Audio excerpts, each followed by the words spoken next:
Let's make a rich and creamy sweet potato gratin for your holiday feast. Welcome back to the Whole Food Plant-Based Cooking Show, where we make plant-based cooking easy. I'm Jill, and today I'm going to show you how to make this really simple side dish for your Thanksgiving feast. We are going to make this delicious, colorful sweet potato gratin.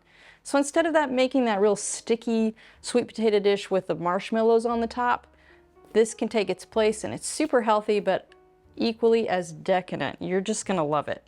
So we're gonna make our sauce first. I've got half a cup of cashews, 1/4 of a cup of oats, rolled oats, 1 teaspoon of onion powder, 1/4 of a cup of nutritional yeast, 1 tablespoon of white wine vinegar, and 1 tablespoon of Dijon mustard. That's going to give it a really nice bite. And then 2 cups of water.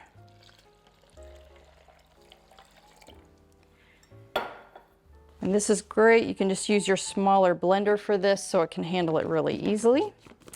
And I already have my oven preheated to 400 degrees.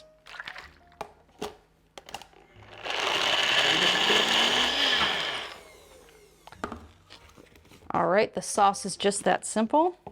So I'm going to grab my sweet potatoes in the dish and I'll show you how to assemble it. Okay, now onto these beautiful sweet potatoes. Look at these guys. So I've got a white sweet potato, I've got an orange sweet potato, and a purple sweet potato. Look at those beauties. Super, super healthy for you, you know, because of that bright, bright purple color.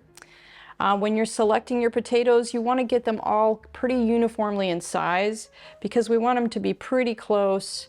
You know, they can be off just a little bit, but you want them to be pretty close in size because we're going to be standing them up next to each other.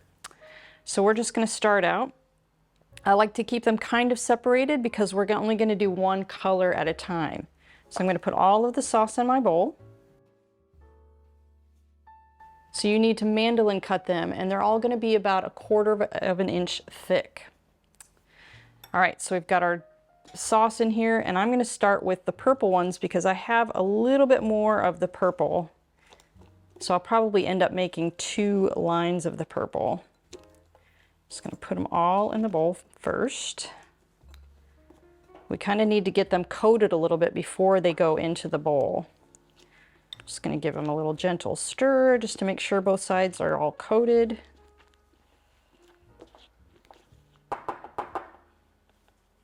Okay, now this is the messy part. So if you have little ones to help you, that'd be great. They'll like doing this messy part. Otherwise, we're just going to start stacking them. And I'm going to stack them in rows. So I'm going to start on the one side first, just standing them straight up against the wall.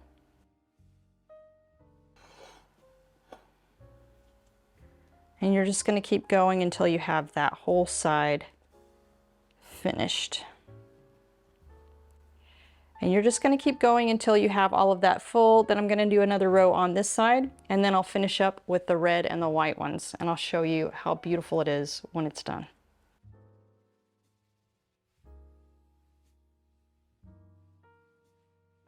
While we're waiting for that, I'd like to share some background on our show. The Whole Food Plant-Based Cooking Show is crowd-funded, which means these free weekly recipe videos, along with our entire catalog of free printable recipes on our website, plantbasedcookingshow.com, and our Plant-Based Cooking Made Easy cookbook series, are all made possible in part by the generous patronage of our supporting membership community. So if you love our recipes, I invite you to join us on our mission to make plant-based cooking easy, and follow the link in the description to become a supporting member today.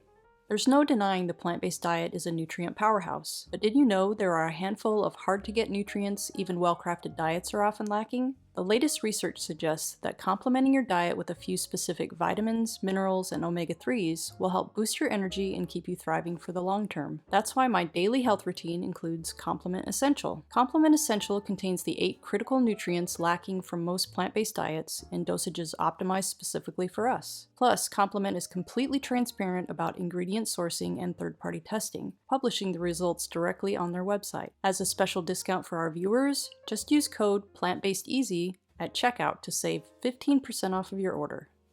Okay, I'm done. If you want to take a look how beautiful that is.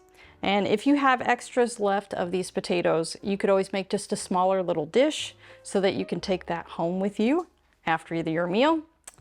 Next to do is we're just going to pour the remaining juice over those potatoes. We're going to use all of it, because that is what's going to kind of steam it and bake it till it's really nice and soft and delicious.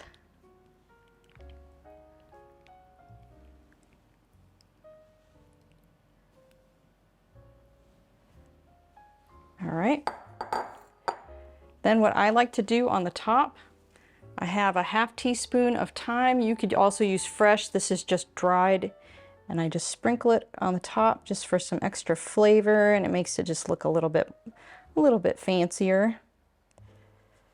And then I also have about a tablespoon or a tablespoon and a half of dried chopped cranberries. We're just going to sprinkle across the top too.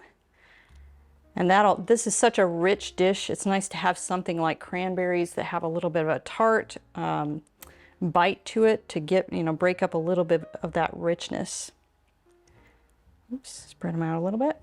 And then I always like to put just a little bit of cracked pepper on the top. Okay, gorgeous. I just love it.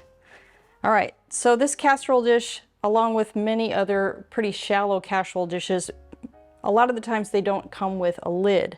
So instead of using tin foil, which is what most people would use, I'm going to use a piece of parchment because I don't use tin foil anymore. And a good tip is just to crunch it up.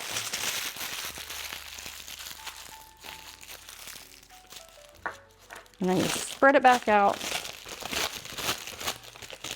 And you just kind of form it over the top. And I like to take the corners and I just twist a little bit just to hold it on a little bit better.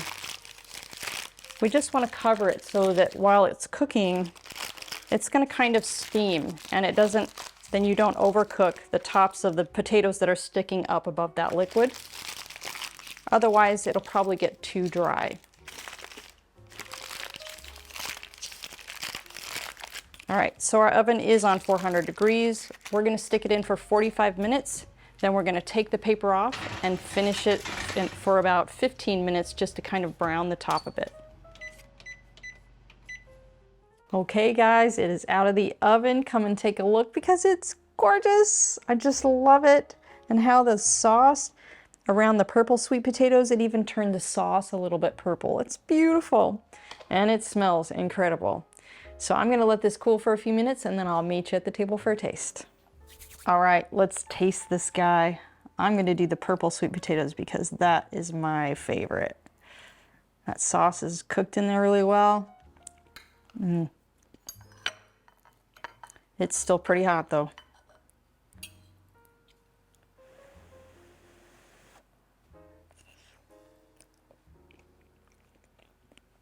Oh. That is just like velvet. So rich and creamy.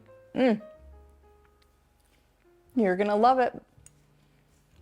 Come on back next week for another great recipe.